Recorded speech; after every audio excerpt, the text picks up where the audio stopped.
Russia's facing some tough news. Ukraine's set to get its hands on a powerful new weapon that could shift the tide of the conflict. And it's not just a few, think 6,000 of them, with possibly more to come. That's a massive amount of firepower, enough to rattle the battlefield. So what's this weapon, who's behind it, and why's Moscow sweating? Let's dive in. On February 13th, a bombshell announcement rocked the defense industry. Helsing, a fast-emerging European tech powerhouse, declared it's supplying Ukraine with thousands of its cutting-edge HX-2 combat drones.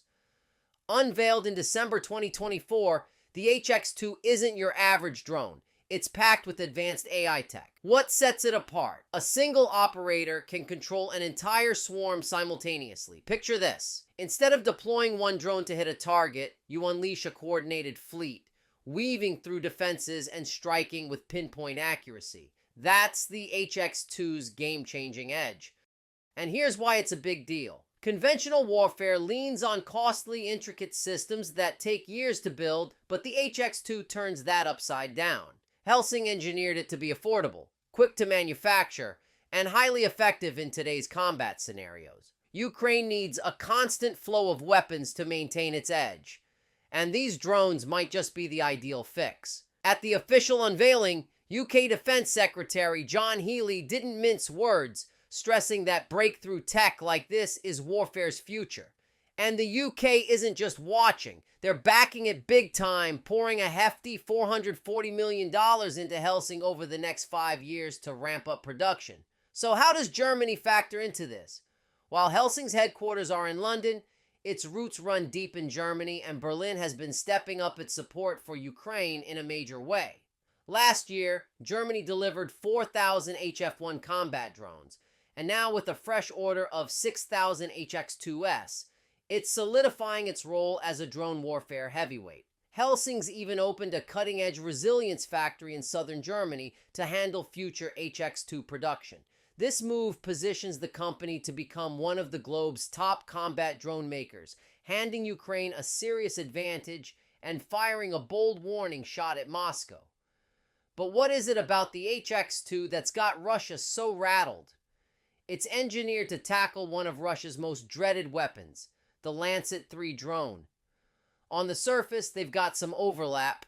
Both sport X-shaped wings, operate as explosive-packed kamikaze drones, and target tanks, artillery, and armored vehicles.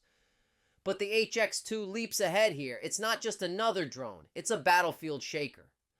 With a range of up to 62 miles, it flies over twice as far as Russia's Lancet III, posing a major headache for enemy troops. So why does that extra distance make such a huge difference? Simon Brunars, Helsing's VP of Sales for Land Systems, lays it out clearly. Most drones falter in the 18 to 50 mile zone from the front lines, what experts term dead spaces. These are areas traditional drones just can't touch. The HX-2, though, is tailor-made for this gap, sneaking into spots where Russia's defenses are thin or completely absent, and that's only part of it. The HX-2 packs a warhead close in size to the Lancet III's, around 6.6 pounds of explosive punch, and matches its speed. But while Russia's Lancet drones get the job done, they've got a glaring flaw. They depend heavily on radio signals for control. That's where Helsing flips the script. Here's the thing. Helsing isn't just churning out drones. It's a software titan, and the HX-2 is one of the first combat drones fully driven by code. What does that mean? For years, Russia's leaned on electronic warfare, EW, to thwart Ukraine's drone assaults. Their tactic is straightforward but solid. Disrupt the drone's communication signals to cut off operator control, or trace those signals back to launch sites for counterstrikes. The HX-2, though, doesn't follow that playbook. Unlike typical drones, it doesn't rely on constant human direction. If its signals get scrambled, the AI takes over, keeping it airborne, relocking onto its target, and finishing the job, no operator needed. That feature alone spells trouble for Russian defenses, but it's even bleaker for Putin's troops. Russia's electronic warfare has been a wrecking ball, pinpointing and demolishing thousands of Ukrainian drones, sometimes up to 10,000 in a month, per reports, by homing in on the control stations, launching them, and blasting them away. That trick falls flat against the HX-2. Its sophisticated AI renders it untraceable, so Russia can't figure out where it's coming from. Ukraine can strike without tipping its hand. And then there's Helsing's ace in the hole. Picture this: 6,000 drones, each loaded with state-of-the-art AI, operating in sync like a robotic army with flawless teamwork. That's what Ukraine's about to unleash. But it doesn't end there.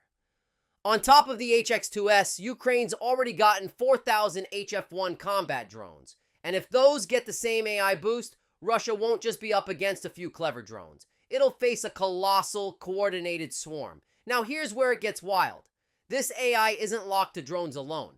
If it can sync with Ukraine's artillery, air defenses, or other military tech, it could tie everything into a single AI-driven war machine.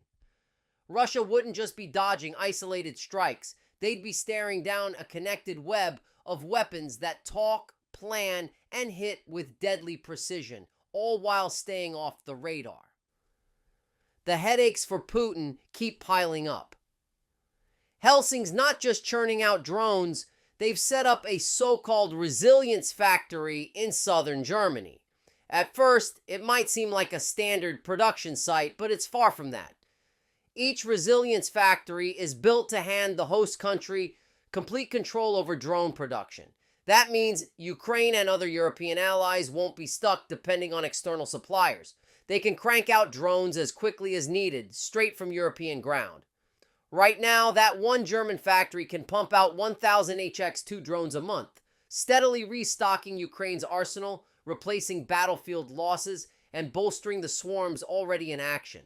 Helsing's not hitting the brakes there.